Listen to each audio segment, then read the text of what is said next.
अस्सलाम वालेकुम everyone, welcome back to my channel. कैसे हैं आप लोग? उम्मीद करती हूँ कि आप लोग खैरियत से होंगे। तो जैसा कि आपको पता है कि सर्दियाँ हैं और सर्दियों में सूप्स भी बहुत पिए जाते हैं, तो मैंने आपके साथ पहले कॉर्न सूप की भी रेसिपी शेयर की। तो आज मैं बनाने जा रही थी वेजी नूडल सूप। सोचा इसकी रेसिपी भी आपसे शेयर करूँ। तो चलें चल के देखते हैं कि इसको मैं कैसे बना रही हूँ और इसमें कौन कौन से इंग्रेडिएंट्स यूज़ कर रही हूँ। मैगी को उबाल लिया है और उसके बाद मैंने इसको ठंडे पानी से गुजार के छान लिया और ठंडा कर लिया है। अब ये देखिए ये इस तरह बिल्कुल अलग अलग है। और अब मैं क्या करूँगी, यहाँ पर 1 टेबलस्पून मैं इसके ऊपर कॉर्नफ्लावर डालूंगी।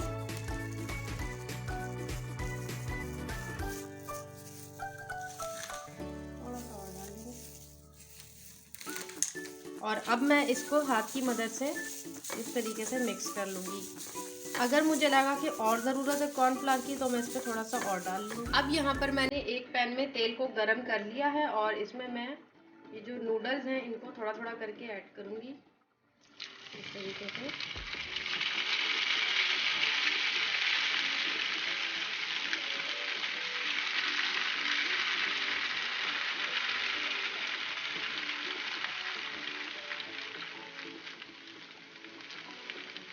ये देखिए क्रिस्पी होना शुरू हो गए। इनको मैं थोड़ा सा गोल्डन ब्राउन कलर दूंगी और उसके बाद निकाल लूँगी।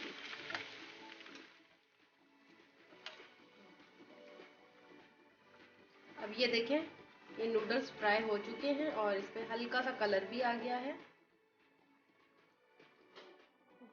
ये देखें ये सारे नूडल्स को मैंने इस तरीके से फ्राई कर लिया है। ये कितने क्रिस्पी बने हैं।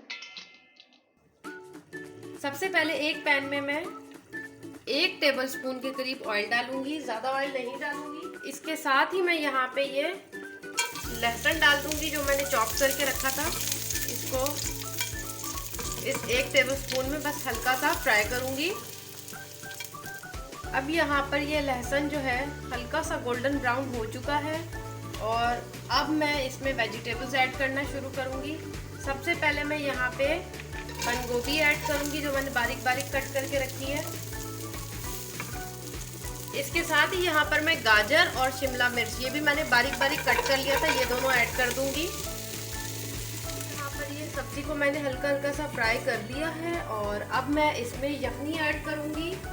यखनी मैंने पहले से ही बना के रख ली थी और अब मैं इसमें यखनी ऐड कर रही हूँ। यहाँ पर मैंने ये सारी यखनी ऐड कर दी है इन सब्जियों में और अब मैं इसमें ये नमक हस्बे जायका ऐड करूँगी और काली मिर्च मैं इसमें तकरीबन आधा टेबलस्पून ऐड करूँगी, अभी ज़्यादा ऐड नहीं कर रही।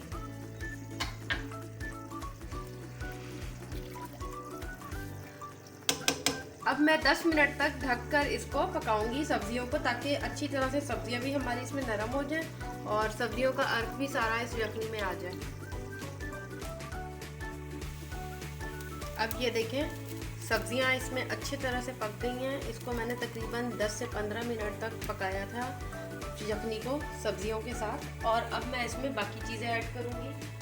अब यहाँ पर जो मैंने चिकन की यखनी निकाली थी तो उसमें फिर मैंने चिकन निकाल के इस तरीके से श्रेड कर ली थी, मैं इसको भी इसमें ऐड कर दूँगी।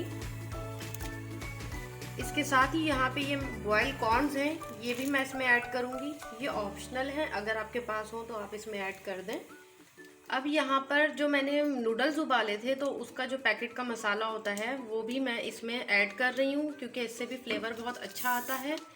अच्छा, इस बात का ख्याल रखना है फ्लेवर सिर्फ चिकन में ही हो, ये नहीं कि आप चटपटा या कोई और सा फ्लेवर ऐड कर दें। इसमें मैं सिर्फ चिकन फ्लेवर ही ऐड कर रही हूँ। यहाँ पर तकरीबन 2 टेबलस्पून मैं सोया सॉस ऐड करूँगी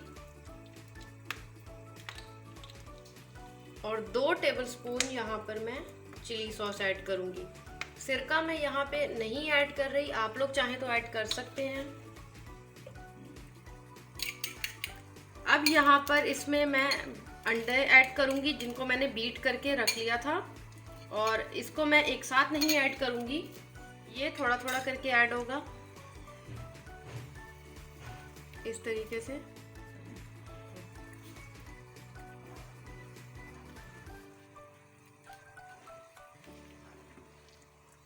अब यहाँ पर सारी चीज़ें ऐड हो चुकी हैं और सबसे एंड में यहाँ पर मैं कॉर्नफ्लावर ऐड करूँगी कॉर्नफ्लावर ऐड करूँगी मैं इसमें। कॉर्नफ्लावर डालने के बाद इस बात का ख्याल रखना है कि इसमें कोई भी स्टील का स्पून यूज़ नहीं करना, सिर्फ वुड का ही यूज़ करना है, वुडन स्पून ही इस्तेमाल करना है। अब ये देखें सूप बिल्कुल रेडी हो चुका है और कितना ज़बरदस्त लग रहा है, कलरफुल सा सूप है ये। आप लोग भी इसको ज़रूर ट्राई करें, सर्दियों में तो बहुत मज़े का लगता है और साथ हेल्दी भी है क्योंकि इसमें वेजिटेबल्स भी हैं। तो मैं उम्मीद करती हूँ आपको मेरी ये रेसिपी ज़रूर पसंद आएगी। अगर पसंद आए तो मुझे फीडबैक भी दिएगा, और अगर आप लोग मेरे चैनल पे नए हैं तो हमें लाइक करें, शेयर करें और हमारे चैनल को सब्सक्राइब करें। तो इंशाल्लाह फिर मिलते हैं नेक्स्ट अच्छी सी रेसिपी में। तब तक के लिए टेक केयर, अल्लाह हाफिज़।